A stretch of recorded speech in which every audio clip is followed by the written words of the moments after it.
il y a, donc nous sommes aujourd'hui le 13 Tammuz, 13 du mois de Tammuz, mardi 13 Tammuz. Il y a donc deux versions sur la Héoula d'un Rav qui s'appelait Rabbi Elchanan Wasserman. Ça y est. Qui était l'élève du Chafetz Chaim.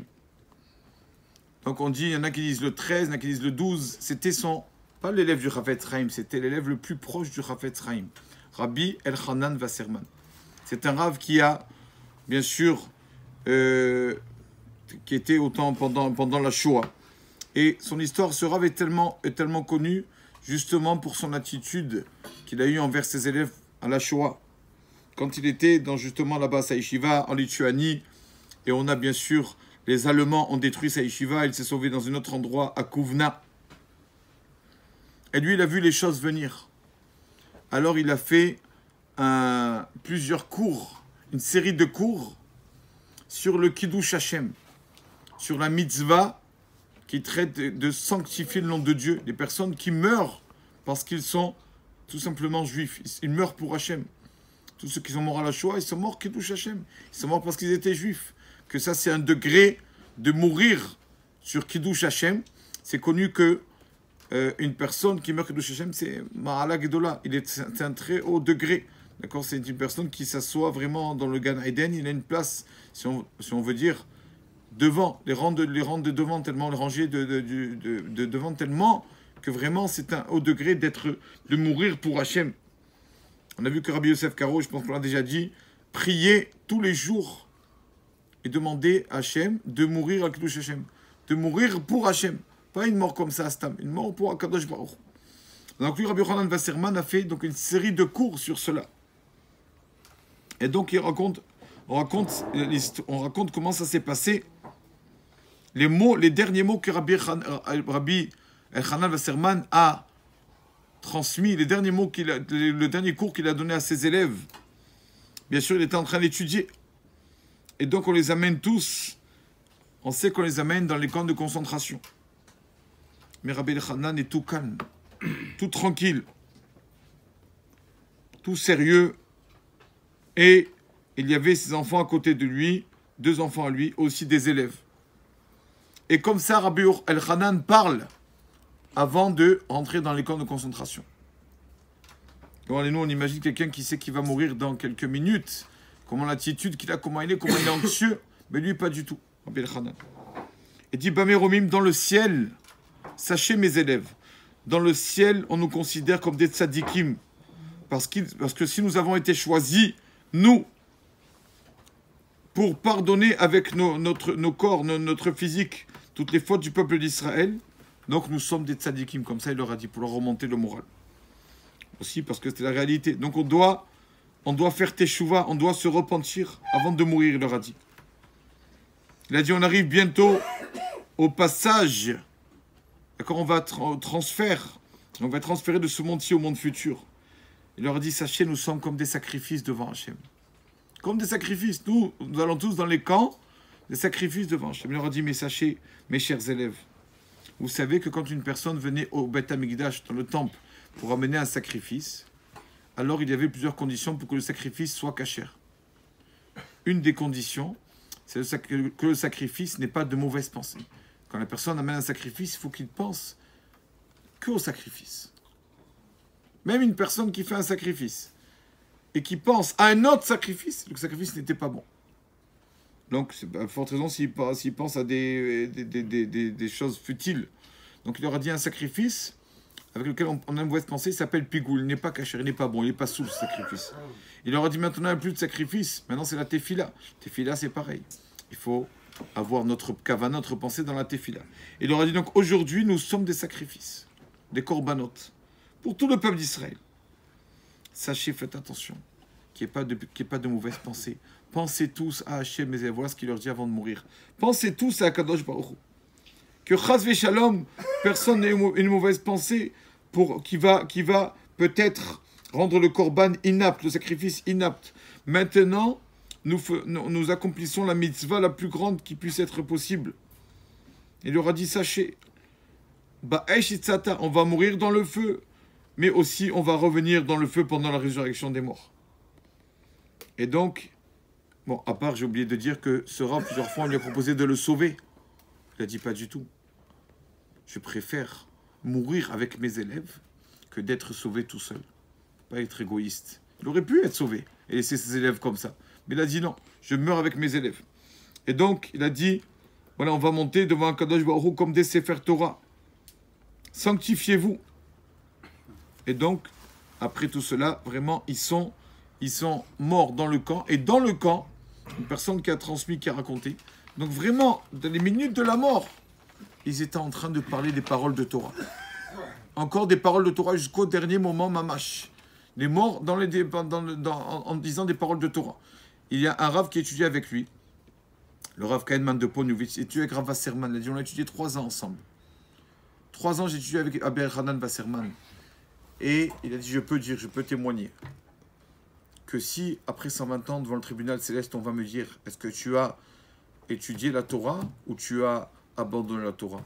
Il a dit, voilà ce que je vais répondre. Pendant les 3 ans que j'ai étudié avec Rabbi El-Hanan, je peux dire devant le tribunal céleste, je n'ai jamais abandonné la Torah. 3 ans, on a étudié ensemble, on n'a pas arrêté. Pour vous dire à quel point on est bien sûr qu'on n'est pas à ce niveau, ça c'est sûr. Pour vous dire à quel point, avant les rabbanim et leurs femmes aussi, comment ils les encourageaient à étudier la Torah. Comme le mérite, on sait que quand un homme va étudier la Torah, le mérite revient aussi à la femme. Plus à la femme que l'homme. Pourquoi? Des fois, l'homme va étudier la Torah, il dit, je vais à un cours, 1 heure de temps.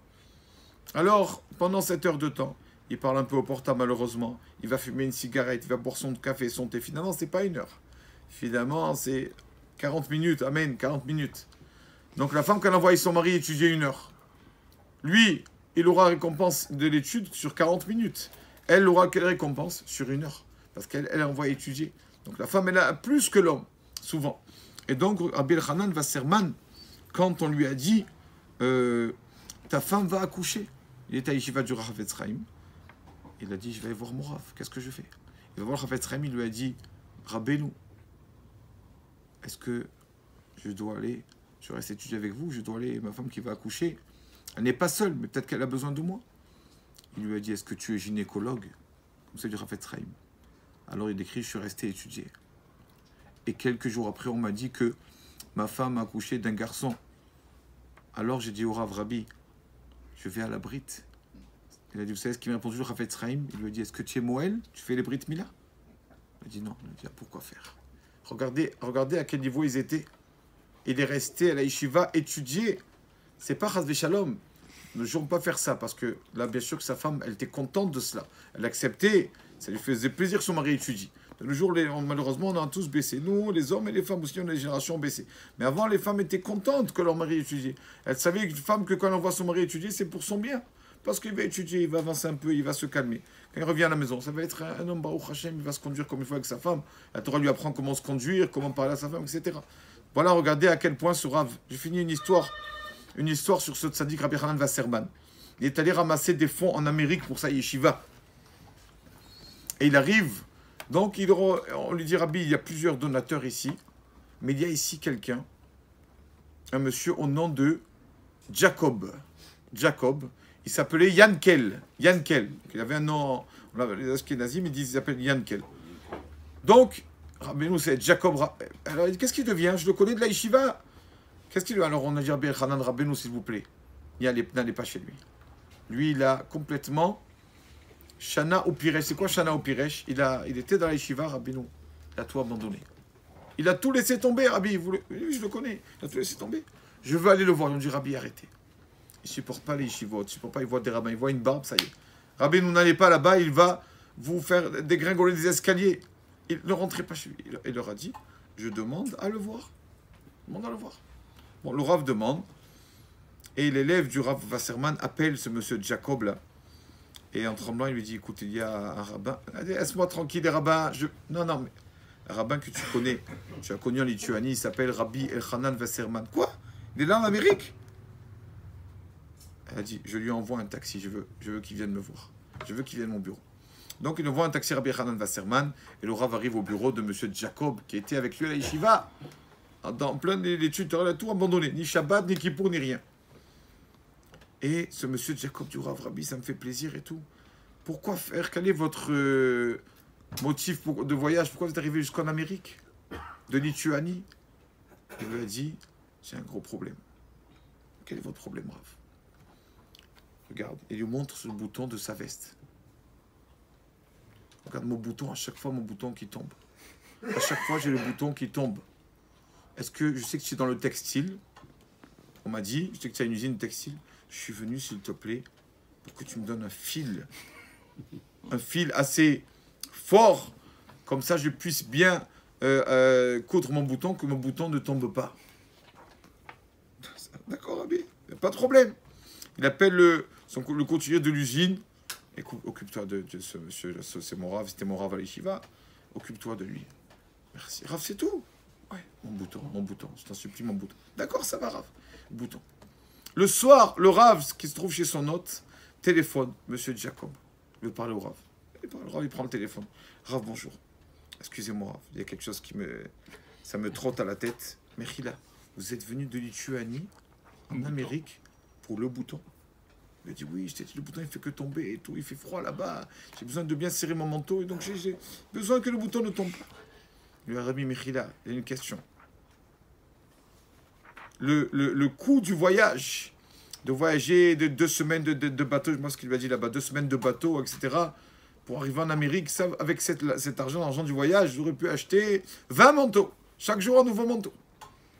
Il a dit oui, mais le bouton, c'est pour moi c'est important le bouton. Bon, merci Rav, l'école t'ouvre, Rav. Là, il attend, bonne nuit. Le matin, après la tfila, téléphone. Jacob. Oui. Rav, Mechila. J'ai pas dormi de la nuit. Qu'est-ce qui t'arrive? Rabbi, ça me perturbe. Vous êtes venu de là-bas pour le bouton. Non, dites-moi la vérité. Vous me cachez quelque chose et ça me contrarie. Je veux savoir pourquoi. Mais je t'ai dit, le bouton. Rabbi, je te promets le bouton, etc. Rabotaille. Plusieurs, je ne veux pas faire trop long. Plusieurs coups de téléphone. Et à un moment, c'est pas le téléphone, on tape à la porte un matin, après quelques jours, Jacob, et qui a presque les larmes aux yeux. Rabbi, arrêtez. Dites-moi la vérité. On ne fait pas un voyage si long de Lituanie en Amérique, de l'Europe en Amérique pour un bouton. Rabbi, arrêtez de me dire des bêtises, s'il vous plaît. Arrêtez, il se met à pleurer. Rabbi, t'es Galéli, dévoile-moi. Pourquoi tu es venu? Il lui a dit, le Rav, tu entends ce que tu dis? Tu entends bien ce que tu dis? On ne voyage pas de Lituanie en Amérique, jusqu'à l'Amérique. On ne fait pas tout ça pour un bouton. Il lui a dit, le voyage que tu as fait, toi. Ta Neshama, ton âme est venue du Olam à Neshama, du monde des Neshama, tout ce que ta Neshama, ton âme a traversé. Ta mère, elle a attendu 9 mois pour te mettre au monde, etc. Tout ce que ça, c'est pour tes boutons que tu es venu en Amérique. Ton âme, elle est là pour ça. Toi, tu me dis, on ne fait pas un long voyage qui a duré, qu'on va dire, 1 mois, je ne sais pas combien de temps, pour venir ici, en Amérique. Mais regarde, toi, le voyage que tu as fait pour des boutons. Tu as tout abandonné, ce qu'il y avait à l'Yeshiva. La Torah, la nourriture de Taneshama, l'étude de la Torah, tu as tout abandonné. La pauvre Taneshama, tout le voyage qu'elle a fait. Pourquoi? Pour tes boutons. Pour ton usine de textile. Tu as tout laissé tomber. Alors il se met à pleurer. Ça va. J'ai compris le message. Le message a été bien reçu. D'accord? Et le Baruch Hashem, c'est une personne. On raconte l'histoire, il raconte qu'il a fait Baruch Hashem Teshuvah. Il est revenu dans la Torah. Bien sûr, il a travaillé avec ses boutons en usine, mais aussi, d'accord, la Torah, surtout la Torah, la Tefila, il a fait Teshuvah comme ça, grâce à cette parole de Rabbi Elchanan Vesserman. Il écrit à son élève, si je serais venu sans récolter de l'argent, je n'aurais pas récolté un sou, mais j'aurais eu ce monsieur, je l'aurais fait revenir à la Torah, alors ça vaut le coup de faire le voyage que pour ce monsieur-là que j'ai réussi à remettre dans le droit chemin, dans le Torah. Baruch Adonai Leolam. Amen. Amen.